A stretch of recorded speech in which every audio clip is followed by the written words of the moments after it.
আইনের লোক হয় কেমনে কাট রাখ হ্যাঁ আইনের লোক হয়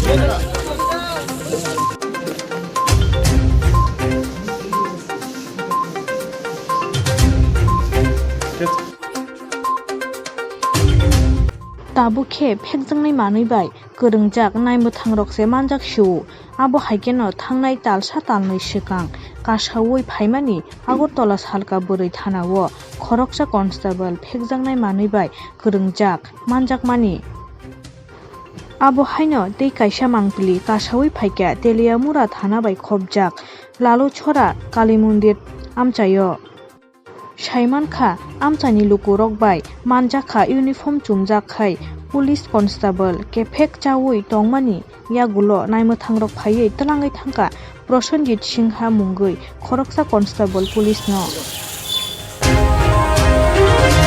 Kona subjune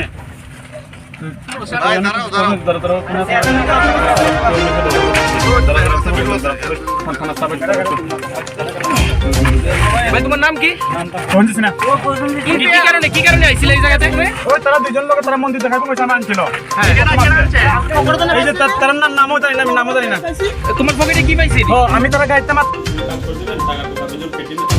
টাকা তাদেরকে দেই আচ্ছা সেই হতো তাদের মানে কত টাকা দেওয়ার কথা বলছো আমাকে পুলিশের কিছু দেওয়ার জন্য আমি বলেছি ঠিক আছে চলো আমাকে তোমাকে 150 টাকা দিয়ে দেবো সেরকম কথা হয়েছে। আচ্ছা আপনার বাড়ি কোন জায়গায়? বাড়ি বিষয় আপনি কত বছর যাবত এই ত্রিপুরা পুলিশে কর্মরত? 2009 চাকরি আমার। আপনি কনস্টেবল নাকি?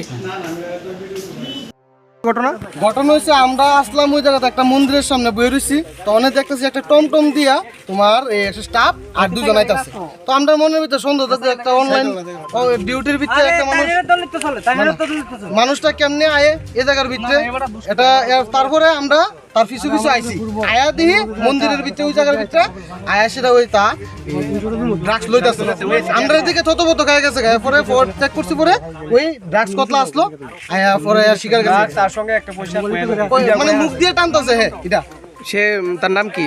তার নাম প্রসেনজিৎ সিনহা কত থানার ভিতরে চাকরি করে তার কি ইউনিফর্ম আসলো সবকিছু আসলো কোন জায়গা এটা?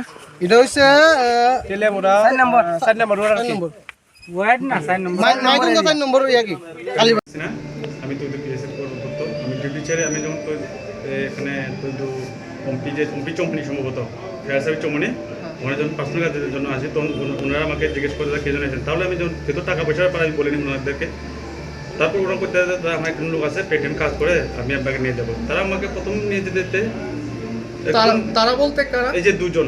কোন দুজন? যে টমটম যে দুজন ছিল ওখানে কি নাম তাদের? বলতে পারি না আমি। আপনি কি চিনেন তাদের? না আজকে মাত্র তাদের সঙ্গে আমাদের আজই আমার তাদের সঙ্গে প্রথম দেখা। আচ্ছা তাদের কোনো কন্ট্রাক্ট হয়নি আমার। তারপর তারা যখন এক চাপান হয়ে গেল আমি বললাম ভাই আমি তো ডিউটি যেতে হবে কথা কিছুক্ষণ দেবেন আপনি কোর্ট দিয়ে আমি মানে টাইম আছে আমাকে আমার 2টা শর্টের ভিতরে আমাকে ঢুকে দিও আপনার স্ট্যান্ড অব্দি যখন নাকি মেনুতে বাইপাস চলে গেল দাদা এখান থেকে আমরা ঘুরে চলে যাবো এভাবে এ কথা বলেছিল ওখানে গিয়ে কিছু স্টাফ মানে কিছু ভাইয়েরা আসলো ওর নাকি লোকাল সম্ভবত তারপর যা ঘটনা হলো আর কি তারা বললো যে এখানে নেশাতে না ব্যাগ ঢুকছে না আমি এসেছিলাম এখানে তারপর এখানে তারা মানে যে জায়গাতে গেম গেছে সম্ভবত ওখানে আমার ভাগ্য খারাপ ওখানে আমি মাত্র দাঁড়িয়ে ফোনে কথা বলতেছিলাম ওখানে অনেক কিছু নেশাতে আমি আগে থেকে দেখতেছি অনেক কিছু নেশাতে জিনিস ওখানে মানে পড়া ছিল মানে পুরনো মাটিগুলো লাগা দেখলে বোঝা যায় এটাই। আপনি কি কারণে মূলত তেলিয়ামুড়া এসেছিলেন? আমার আজকে অ্যাকচুয়ালি 1 তারিখ স্যালারি পাচ্ছিলাম ওই যে জায়গাতে আপনার সঙ্গে ঘটনা হয়েছে ওই জায়গাতে কি কারণে আপনি গেছেন? আপনি তো ব্যাংকে না আপনি এসেছেন এটা তো মানে তেলিয়ামুড়া শহর থেকে অনেকটাই ভিতরে। হ্যাঁ সেটা যেটা হচ্ছে আমার ঠিক ওই আইডিয়া নাই তারা বলছিল কি আমরা ঘুরে চলে যাবো ওই এই কথা বলে আমাকে নিয়ে গেছিলো কিন্তু ওরা আমাকে জবরদস্তি করে নিয়ে যায়নি কথা বলার মাধ্যমে গিয়েছিলাম। আমি মনে করছিলাম যে ঠিক আছে দিনে বেলা তো মনে হচ্ছে সেরকম অসুবিধা হবে না তাদের সাথে গেলে আমি কনফারেন্স করে তারা আমাকে নামিয়ে দেবে আমি চলে যাবো সেরকম ভাবি। আমাদের কাছে কিছুক্ষণ আগে একটা খবর এসেছিল একজন পুলিশের বর্তিধারী লোক ঘোরাফেরা করছিল বালুচরা কালী মন্দিরের কাছে একাকি তো এলাকার মানুষ সন্দেহ তো ওনাকে আটক করে থানাতে খবর দেয় তো আমরা ওনাকে থানাতে এনেছি এবং জিজ্ঞাসাবাদ করছি। স্যার কী ভিত্তিতে ওনাকে এলাকার লোকজন আটক করেছে স্যার? বললাম আগেই বলেছি একাকি কোনো সঙ্গে কেউ ছিল না কী কারণে বা কী উদ্দেশ্যে ঘোরাফেরা করছিল আমরা সেটা যাচাই করছি। কী নাম ওনার স্যার? ওনার নাম প্রসেনজিৎ সিনহা। কোন পিএসএ কর্মরত? তো জিজ্ঞাসাবাদে জানা যায় যে ও তৈদু পিএসএ কর্মরত। স্যার এলাকাবাসীদের যে একটু অভিযোগ বলতে না আমরা তো পাইনি, আমরা স্টাফ যারা গিয়েছিল তাদের কোনো নেশা সামগ্রী প্রদর্শন থেকে উদ্ধার করতে পারিনি, বা এলাকাবাসীও যা বলেছে তাও আমরা পাইনি।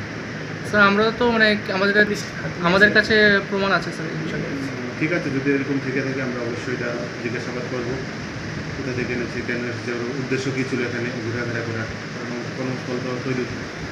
তো তার বিরুদ্ধে স্যার কী ধরনের ব্যবস্থা গ্রহণ করা হবে?